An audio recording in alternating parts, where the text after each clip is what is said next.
Okay, I know everybody's like me, they're hungry. I ain't go, hey Manny. You want me to do? No, just shut the fuck up.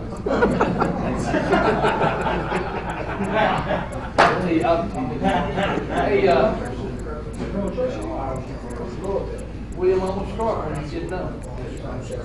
Hey, this is we had that line thing this morning, which was pretty good. I never had done it quite like this before, but I think it was pretty good. And when Kenny asked me to do the second thing, he wanted something, that would be applicable for every position, not just the line of scrimmage, not just the defensive lineman. Most of the stuff I do is either for defensive lineman or linebacker, front seven type stuff. But this one, I think this is interesting. I've done this clinic, a couple of clinics that I've spoken at this year, and I think it's pretty good. I'll try not to burn you up thinking too long. I know y'all are hungry and ready to go just like I am. Okay, I put coaches in two groups. And it doesn't mean that they're not good coaches, but I put them in two groups. There's people who love to coach, and there's people who love being a coach. And I'm telling you now, guys, they are two distinct groups of people. Now, people who love to be a coach, like the perks, they like to be a coach, they like being on that sideline on Saturday night, Friday night, where they like all the stuff that comes with it. Doesn't necessarily mean that they're a bad coach. It just means that they like being a coach. I'm a guy that likes coaching. Okay? I love practice. I coached 43 years, and my last coaching, I coached last week at the Rams, but my last game coaching was the 24th game we played that season. And honest to God, I enjoyed coaching that week as much as I ever coached ever in my life. I like practice. I like coaching in practice. I think practice, and this is what this is all about. This little tape here is about practice and practicing to win. Okay? Can y'all see that screen okay? Yes, sir. That light. Okay. And that's what I said. This is the most important time. The most important and valuable time is coaching and teaching on the practice field. Okay, these are 10 things that I came up with, or what I call practice principles. Coaching with a purpose, coaches and players on the same page. Okay, Ed left, didn't he? When Ed and I worked for Arnsparger, I tell you, it was really a revelation to me, guys. When I played, I went to practice to survive the damn thing. I really went to practice to survive. Shit, everybody was happy as hell when practice was over. We lived through it. When Coach Arnsparger came to LSU, I really I had a sense at that time, and as you all remember, we were very successful under Coach Arnsparger and had a tough schedule. The time in history there where we were playing a lot of tough football games, or big schools and whatever. But here's what he did. And I was saying Ed because Ed worked for him too. The offense, the defense, and the special teams, when we left to go to practice, they all understood and had a concept of why we were going over there. We weren't going over there to just practice football. They understood what you and I understand, why we were going over there, what we hoped to get accomplished while we were over there. Look, guys, ain't nothing wrong with sharing that with them. Ain't nothing wrong with it. Hell, we coach each other. We come to clinics and shit, go home coaching damn kids that you got to win with. That's the people you really need to share your thoughts with. Look, we're going over to get this done today. Here's what it does. It gives them some ownership. They understand it. We ain't going over there just to work the shit out of me. We're going over there to get some things accomplished. Okay, so that's number one. Practice with a purpose. Here's one of my pet peeves right here. Practice with toughness, speed, and intensity. Y'all understand the last two. If you practice fast, you'll play fast. At the Eagles, we never ran a sprint. Not one sprint the whole damn time I was there. Not one sprint. We practiced like we was in the damn Super Bowl every day. The guys practice fast. Y'all, let me ask you this. Does anybody in here disagree with me when I say this? The best way to condition to play football is playing football. And playing football fast. That's the best conditioner you can possibly get. So, Coach Reed has them, we practice fast and intense. We don't need to run. We don't need to run. All right, the other one is toughness. I've coached with guys, the EMF players. I've coached with guys. Shit, there's one offensive line coach. Some of you guys that probably know, I pulled two big bastards off of him. Because they're fixing to knock his damn head off. Okay? One of them had already measured him. Look, if you got to hit them, MF them, you got the wrong guy playing for you. You really do. Huh? Don't ever make it personal like that. Toughness, that ain't toughness. Hell, toughness is being willing to do what's uncomfortable and unpopular and hard to do. That's what toughness is, being willing to do it. I never have abused players, and I don't think you have to do that. If you do, you got the wrong guy. So toughness, energy, enthusiasm. I'm gonna tell this quick story. There was a guy at y'all remember Erskine Russell? He was a great coach at Georgia. He coached at Georgia Southern, won national championship. He was a great coach at Georgia. He was a tradition at Georgia. I was a young coach. I was a high school coach. I went over there to see Coach Russell, and I mean, it was amazing. He was such a ball and energy and all that stuff, you know. So I was going to practice with him, and we went by his locker. He had to get something out of his locker before we went away out to practice. He opened his locker, and there was a sign in the back of his locker. It said, "Hustle, fat ass, if you will, they will." I never forgot that sign. I never forgot that. Hustle, fat ass, if you will, they will. And so, you know, enthusiasm and energy about what you're doing makes other people interested. It keeps them interested. So keep that. Don't hide that or try to be too cool. Shit, it's okay to be that way. Practice what's important to be successful. Y'all see me putting this thing down because I'm fixing to talk here a minute. Practice what's important to be successful. Simulation is the key. In 36 years of college football, I got to watch a bunch of practice. I got to go around recruiting. I saw a lot of people practice over the 36 years. I have been so many times, guys, and seen guys working very, very hard and had their kids working very, very hard. And it wasn't relative to what they were doing. The first time I retired, this is number 3, but the first time I retired, I went to a high school down in Florida, and I got to know the defensive line coach, and I knew the offensive line coach. He had played for us where I coached. And I saw this defensive line coach. He was a buffed up young guy, nice looking guy, and his kids were working their ass off too. I mean, they were all. He was working, and they were working. I brought him to football camp in Thibodeau one time, man. He was from Florida. I don't know where you remember, kind of buff young guy. Anyways, they were doing, does anybody remember, y'all old enough to remember the duck walk? God damn, they duck walk. I watched his whole individual period. They duck walked, they did figure 8 duck walks, they walked a duck walk underneath the goddamn chute.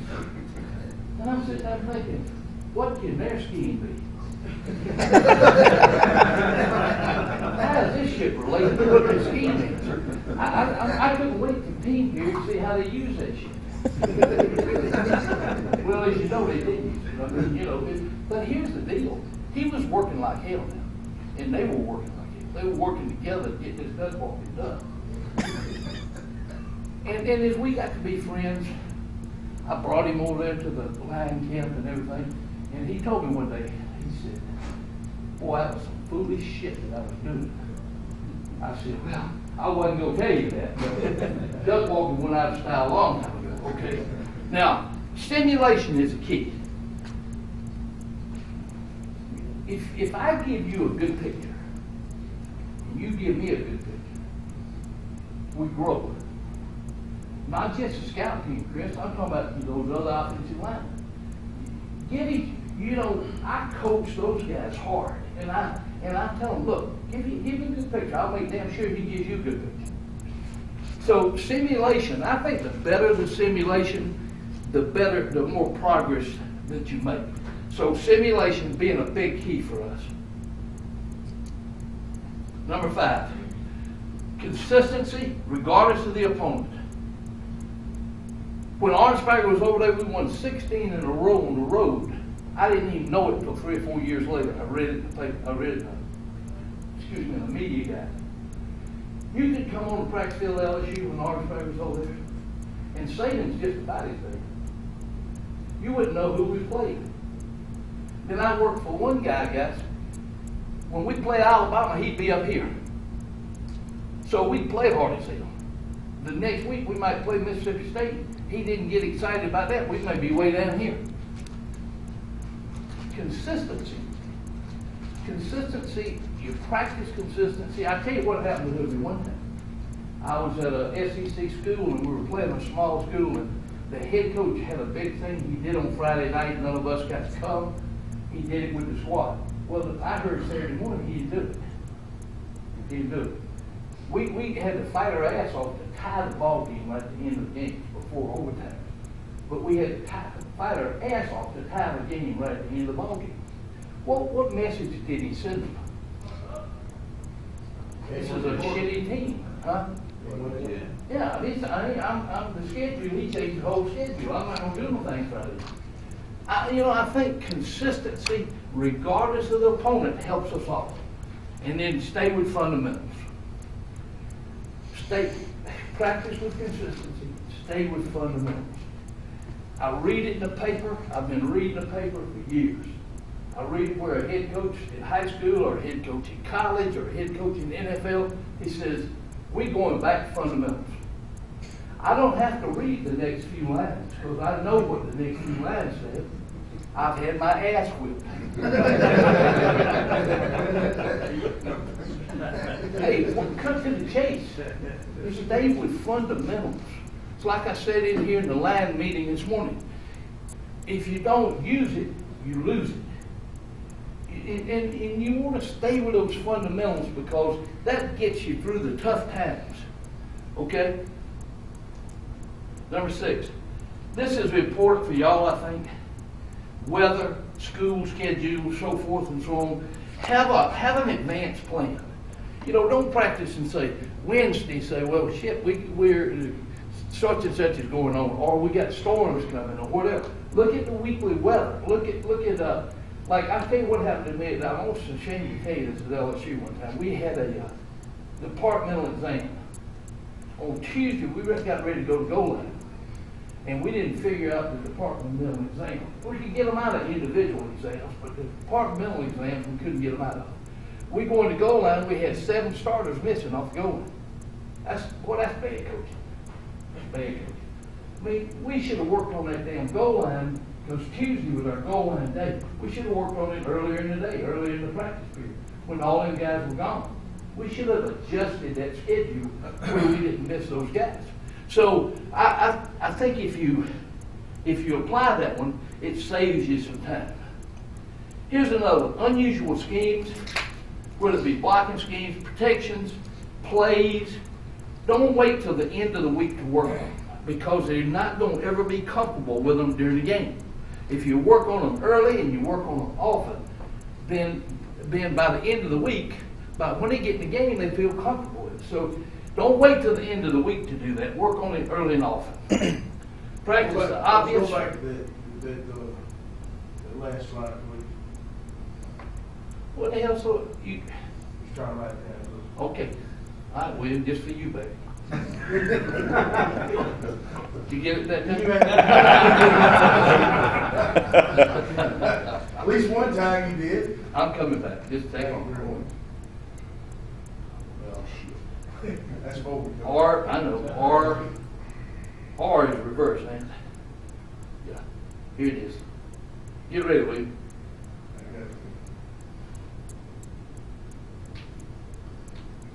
Come on back. Unusual schemes. Early and often. And I tell you, I've made that mistake before. I'd say, I'm going to wait and introduce that later in the week. I'm going to work on our base stuff. They're never comfortable. So that's the reason I say, and I've learned that if you do it early and you do it often, and script it in there, script it in your team stuff, script it in your 9-on-7, if they get accustomed to it. Subs, overtime, 2-point situations. Hey, look, don't let that get your ass beat. Get out, sit down and say, I need to cover this. I need to cover this. Work you up something, and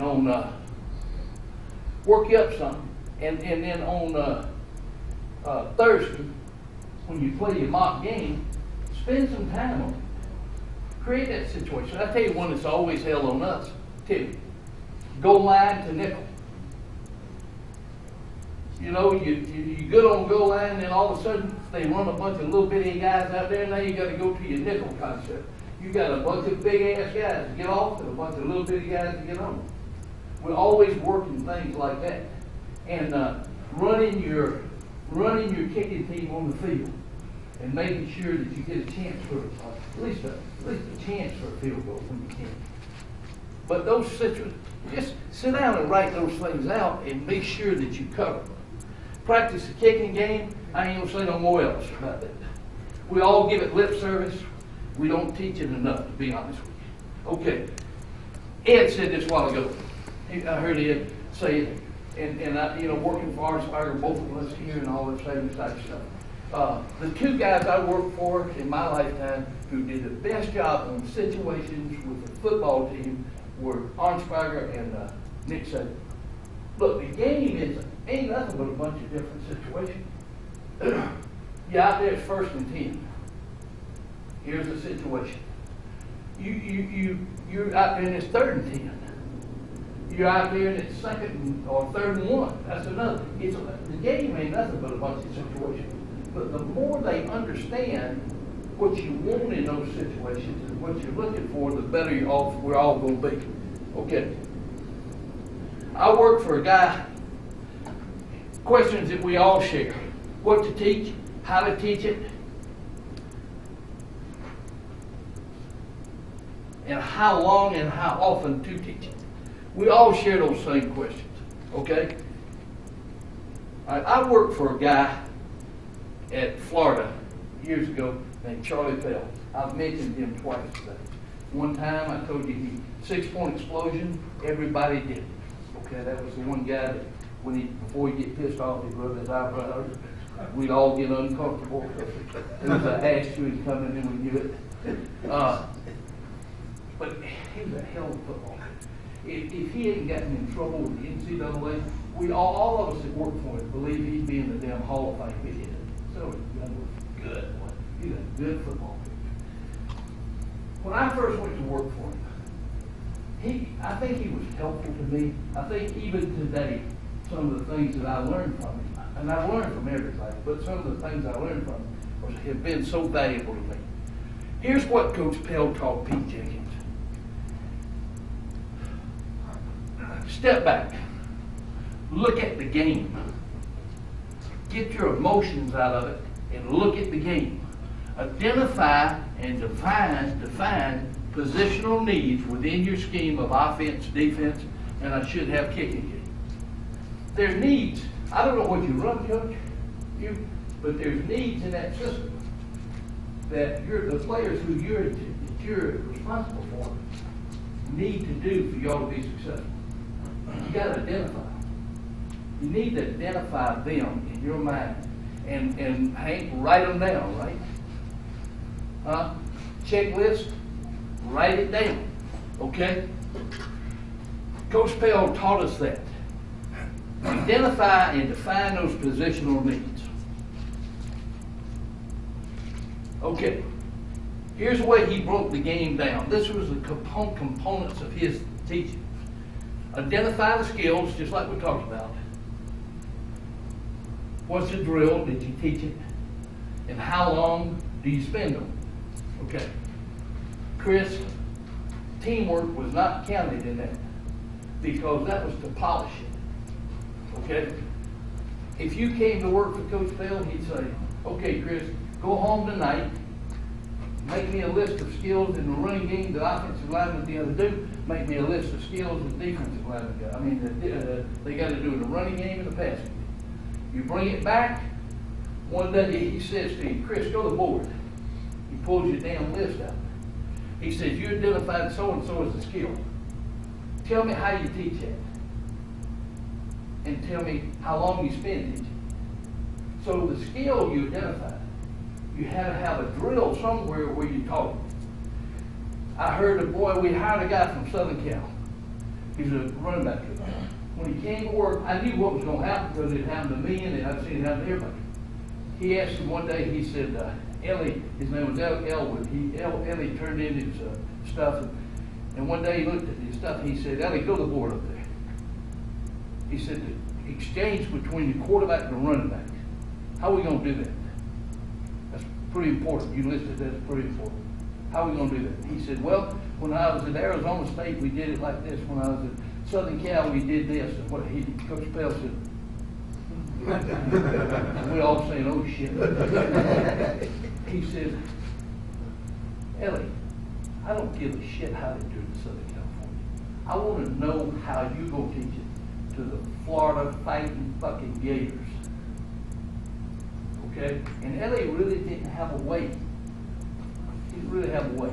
So you identify those things. He should have known how he was going to teach it. And then the drill, and then the time.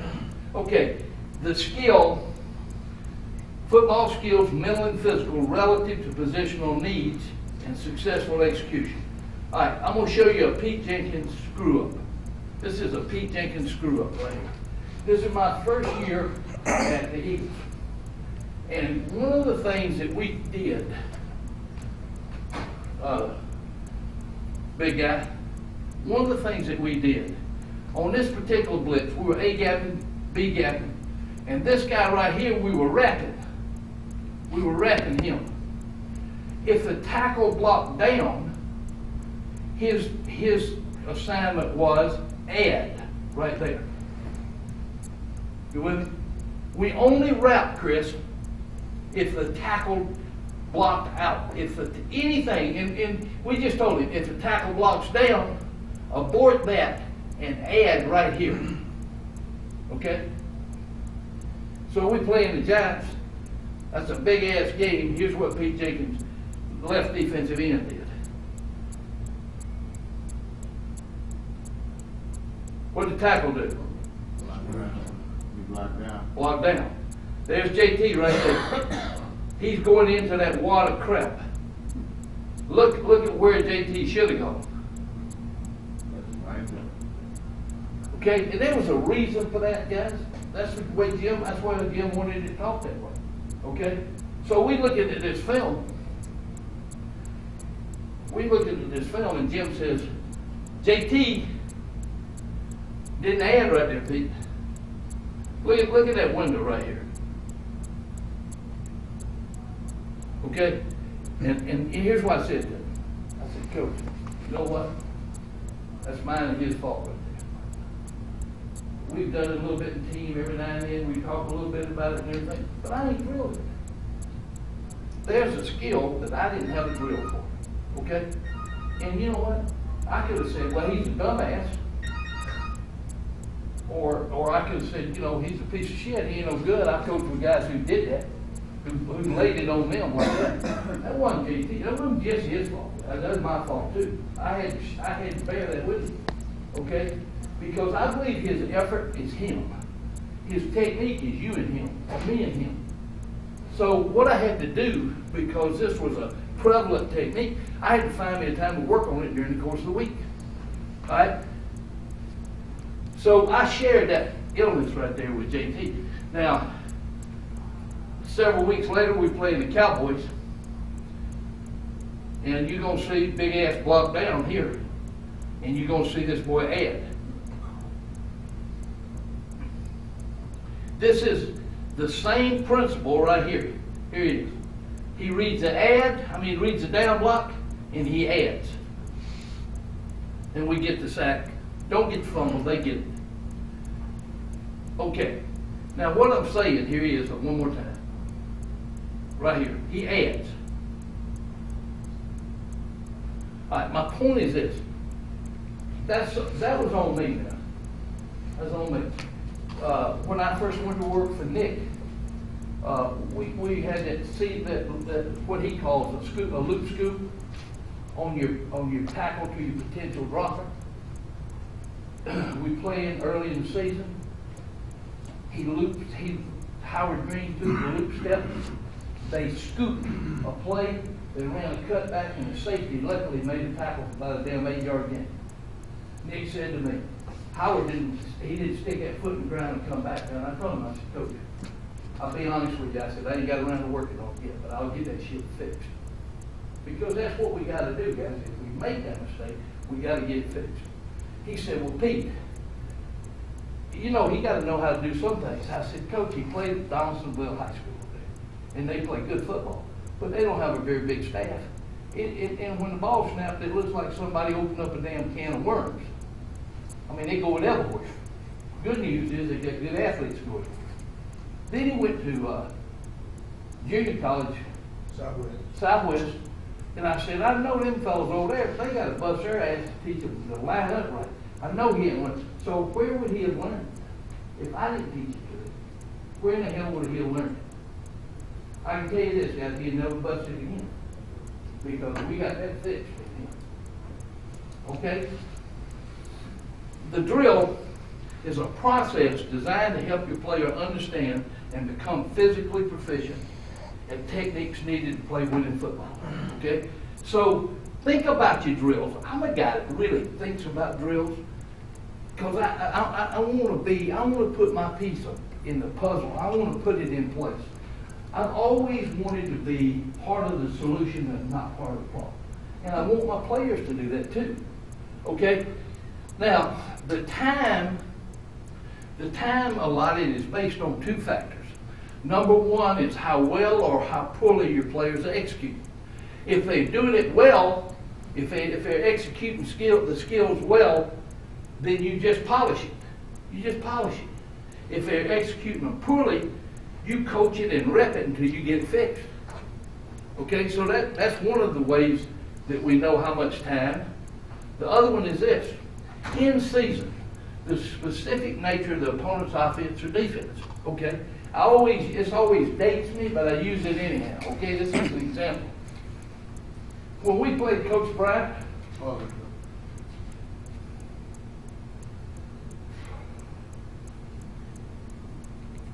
when we played Alabama back in the day when they were in the wishbone,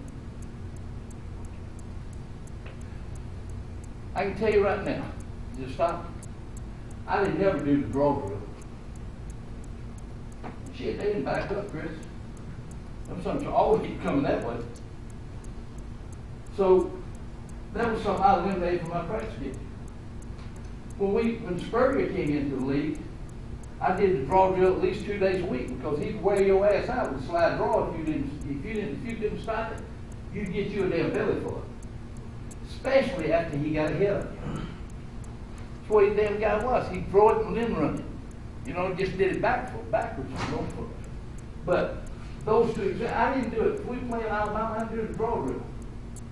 If we play in Florida and Spurrier was there, I had to do something. I had to help the guys be good at that for that ball game. Okay. Now, this is an example. This is the only one I'll use. I know y'all ready to go. Gap responsibility. there's just a few things I know from all these years of ball. There's a few things I do know. I know that playing gap responsibility on defense will help you stop the run. Good gap responsibility helps you, it enables you to be a good run defense. Poor gap responsibility is going to cost you ball games.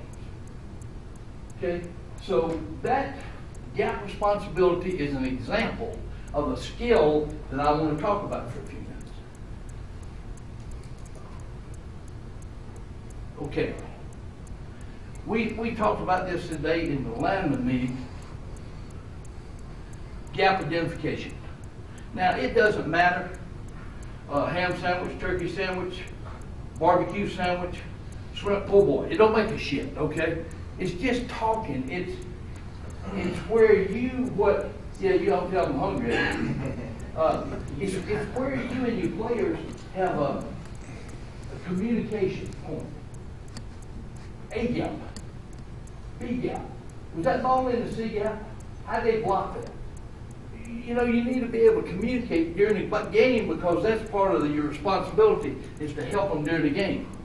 This is just a shot against San Francisco here that I really like their width and everything. We talked about this today, and I just drew it. I really wanted my film guy couldn't do it. I wanted to flow this way like this, and I wanted this line back. I wanted to dot this and all that stuff and dot this, but I couldn't do it. He said he didn't know how to do that shit. Okay, so but anyways, you see the front, and there's 8 gaps up in there, and you got to get them 8 gaps with somebody. Did I just have? Same thing. One technique. Gap responsibility.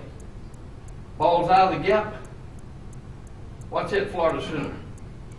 Threw his ass away like a wet sporting news. Watch it. Okay? Defend your gap first. Defend your gap first. And then you help us someplace else. 2 gap techniques. We talked about that this morning. 0, 2, 4, and 6. Okay. Here's Bo Davis. Some of you might know Bo. Okay. This is a 2 gap nose against Georgia. A gap, front side A, back side A. Now, all of that's pretty and well, but here's what he did first. He whipped the Georgia center's ass, chilled him, and then when he got rid of him, and went to the ball. That's a really nice play by Bo. Okay? Gap responsibility.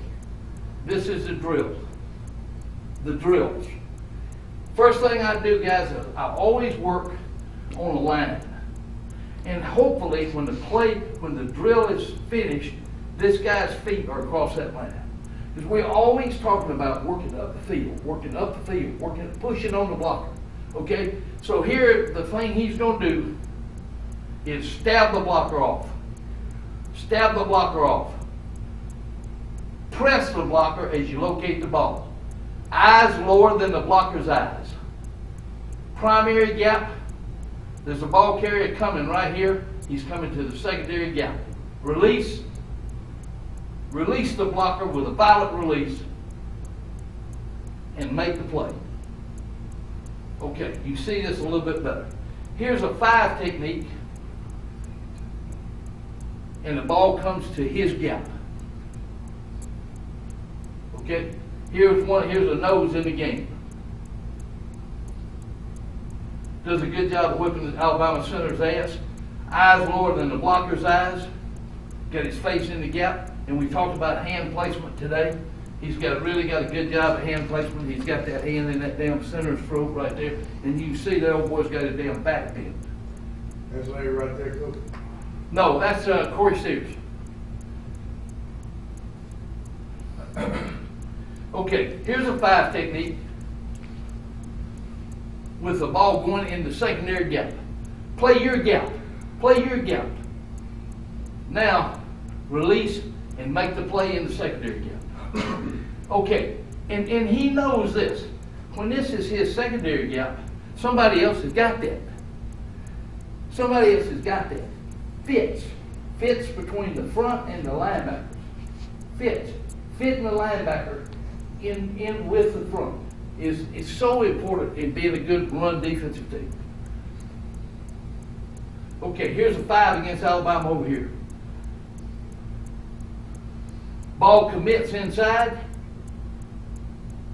Whips Alabama tackle's ass, got his nose on the outside ear hole. Ball commits inside. It's a hell of a football. Hell of a football. Okay? And I want them to play 2 gap from 1 gap alignment, to tell you the truth. That's really what I want them to do. But I want him to play that C gap like he's supposed to. Okay, here's a way I teach them on the sleds. This is all about the teaching process and gap responsibility. Okay? This is a 4 technique. This is an inside gap defender. He's got his nose on the inside ear hole, and he's not leaving until the ball crosses his face. This is Jay Thomas, this nifty running back. Anybody know Jay? That don't look like Bucket right there, though, does it? That's the old Bucket right there. But anyways, press the blocker. Lose sight of him. When you lose sight of him, help us in your secondary gap. Somebody else has got this gap. Now there's a 5, same drill, and that's his primary gap. Press the blocker. Drive your legs. Okay? Here's one right here. This is Lavallee from Marksville and Jarvis Green. Okay? Chad's a 3 technique. Big gap defender. Jarvis is a 5 technique. The back is going to come and challenge the big gap. Okay? Watch how quickly Chad, you got to go now, Chad. Got to go now. Boom. But watch Jarvis. Late stack. Excuse me. Late stack. Because he knows he can't jump over it real quick. What the hell's the back going to do? Yeah. So you don't want 2 in there. But you got to get responsibility. Now this is a 7 technique. He's going to play the reach block, press the blocker, nose on the inside ear hole. Here comes Jay again. Jay's outside. When he loses sight of it, he's going to cross it. Okay. Now here's one of my defensive ends against the Colts. We play in the same technique. Can y'all see it? Am I standing in people's way or what? Okay.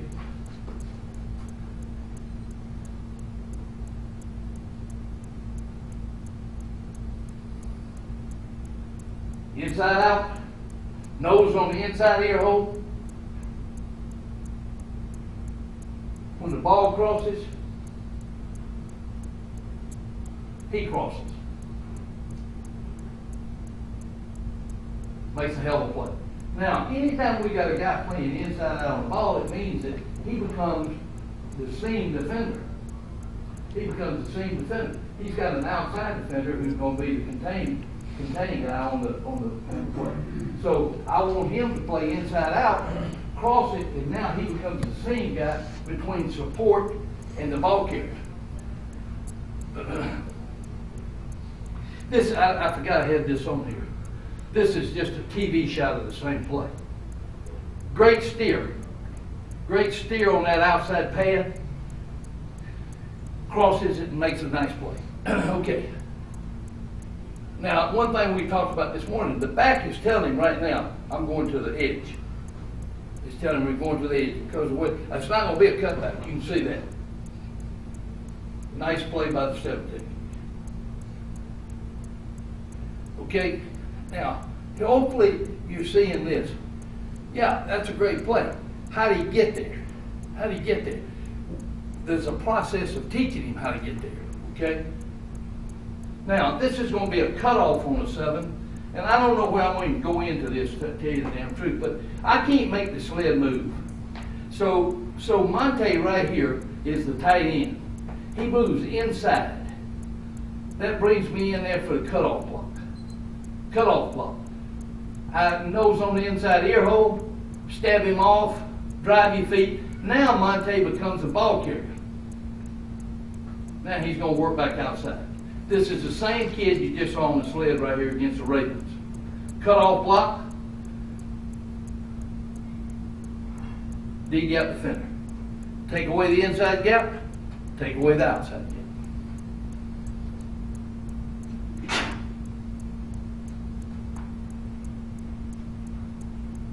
Same guy. That's how I taught him how to do that, guys. That's how I taught him how to do it. This is something that I like that we've done. This is a front fit drill. And I like it because of this. It gives the lineman something to do. And you see the linebackers fit?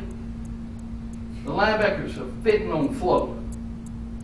And what we try to do is we call the defense.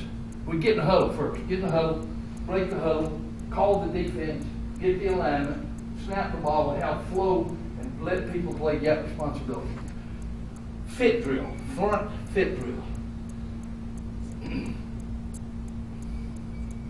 Look here. This is where you practice football. That's how you get good. Hey guys, little things. Little things. Little things. Always working on those things. You're always working on those things. That's how you get to be where you want to be.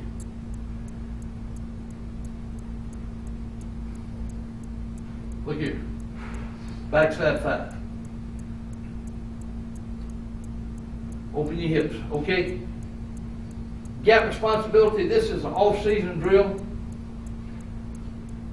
Okay, I'm really partial to this shot right here. I hope y'all like this shot as much as I do. This is Victor Avermeer, boy from Notre Dame. This is my way ass right here. There's the ball carrier back here. He's playing the inside, he's playing 7 technique, inside gap. Okay?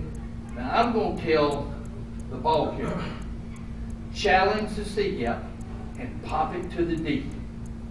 Challenge C, pop it to the D. Okay. Said hit it. Press the blocker. Press the blocker. Press the blocker. Ball crosses. Get you a good shrug release.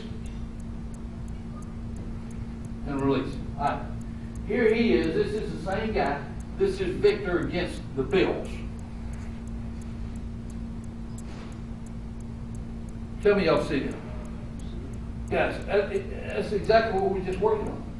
If that ain't it, grits ain't groceries. Look at them, man. Watch it. See it?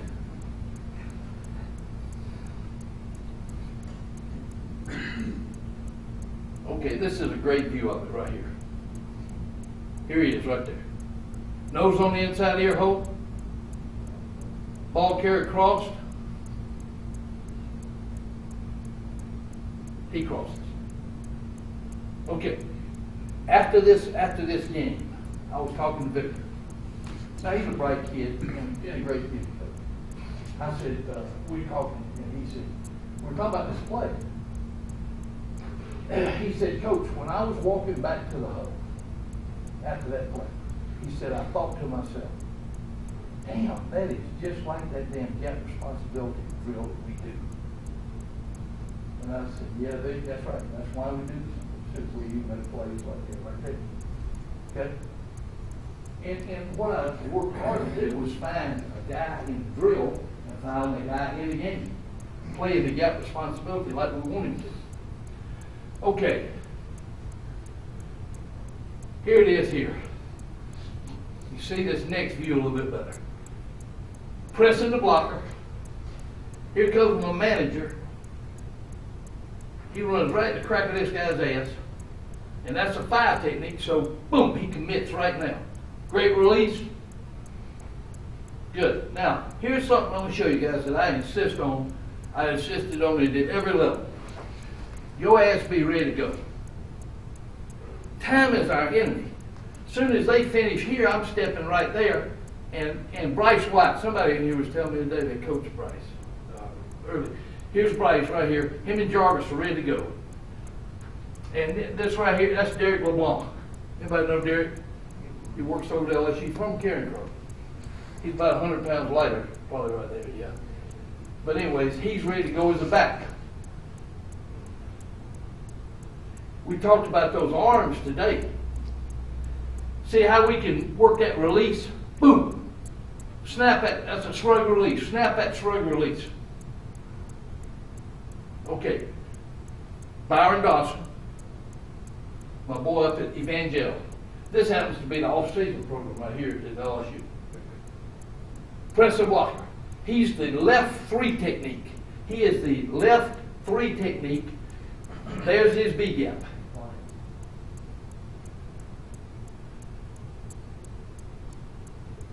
Ball commits to the A, releases and plays A. Okay, there's Byron. Now, guys, here's Byron against Ole Miss right here. This is a boy named Metcalf. Got an ass 2 axons wide and still in the league somewhere. Okay? Watch Byron here. Nose in the gap, eyes lower than the blocker. And at one point I try to make to him all the time, don't look over the blocker. Once you start trying to leap over the blocker, your knees straighten out. When your knees straighten out, you lose all your power, you lose all your leverage.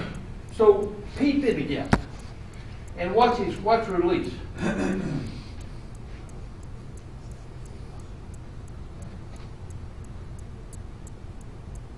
That's the guy you just saw doing it in the off-season program at LSU. Same guy. All right, here's a left. This is a left tackle. He's playing 1 here, I think. Late help. Here he is right here against New York. Late help. Watch him here now. Freeze it right here. Watch him. Play that gap. Play that gap. Once that back commits to the other side, release, make the play. Okay, here's the other tackle. This is Bunkley. Got that hand in place. That left hand's right where I want it. It's right up in there. I'm telling you, it changes people's plans, guys. I'm telling you. People thinking about doing one thing, you get that damn hand in that throat right there, it'll change all of their plans and change them in a hurry. Okay, pop him feet. He's playing. Think of him as a 1 technique, shade to the right. That's who he's being right there. Press the blocker. Press the blocker. Wait on the ball.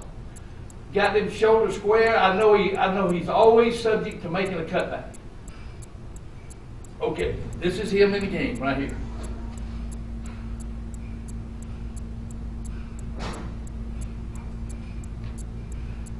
Let's see him. Here he is right here. Same cat you just saw. Careful now. Don't be pushing with your outside arm too hard because you get your outside foot up the field. We never reach for an inside release blocker with the outside arm. Always with the inside arm. When we reach for him with the outside arm, it turns your shoulders, it gets your outside foot up the field, and then there's no way in hell you can help us with the cutback. Okay, so we're always talking about inside arm. And here Bunk does a little bit, but he doesn't get himself out of position bad.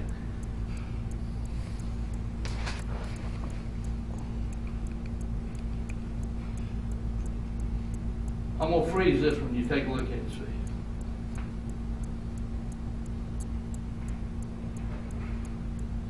See that Buffalo Bills center, who the hell ever he is?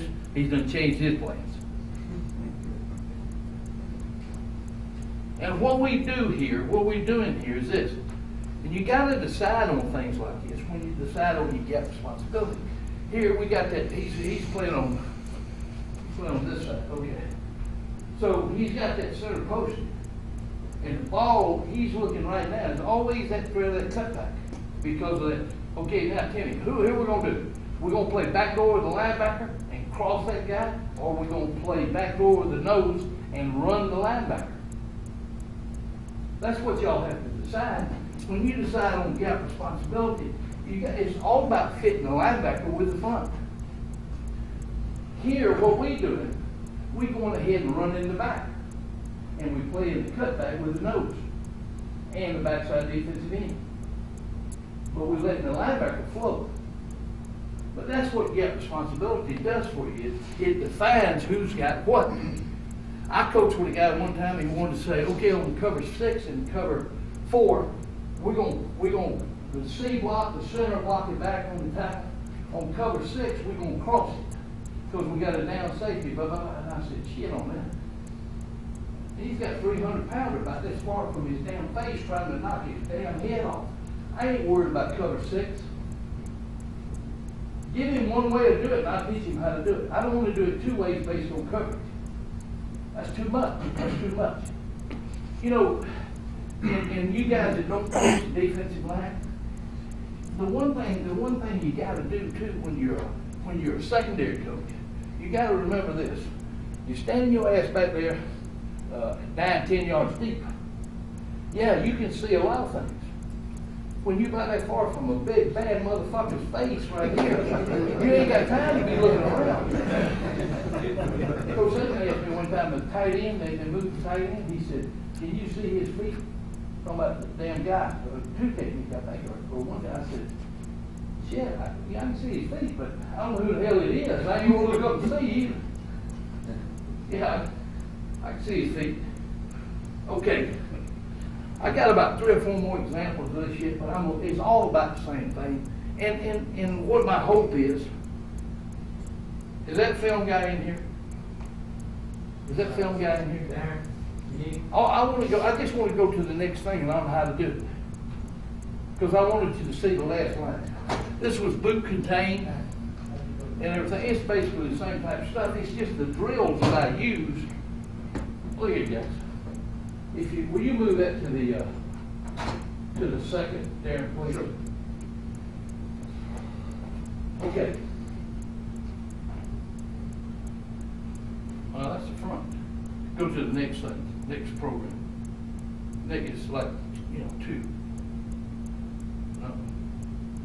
There it is. Okay. This is my motto right here. If you don't teach it, and you don't rep it,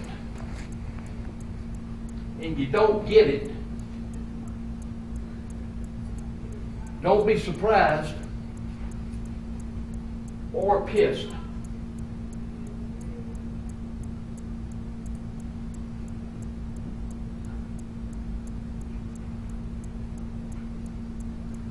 With the players.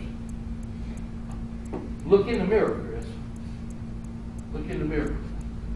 Say, you know what? I didn't have that guy prepared. And here's what I would encourage you to do. And this is a message in that film. This is what Coach Pell taught me. Back up. Look at your scheme. Figure out things you got to be able to do in your scheme. Offensively, defensively, kicking game, doesn't matter. Make you a check sheet. Make you a check sheet of those things. And then figure out a drill that you're going to teach them. And you're going to simulate this for them. How are they going to do this? If you don't do that, or you're counting on the junior high coach taught him real well, he falls into it with luck.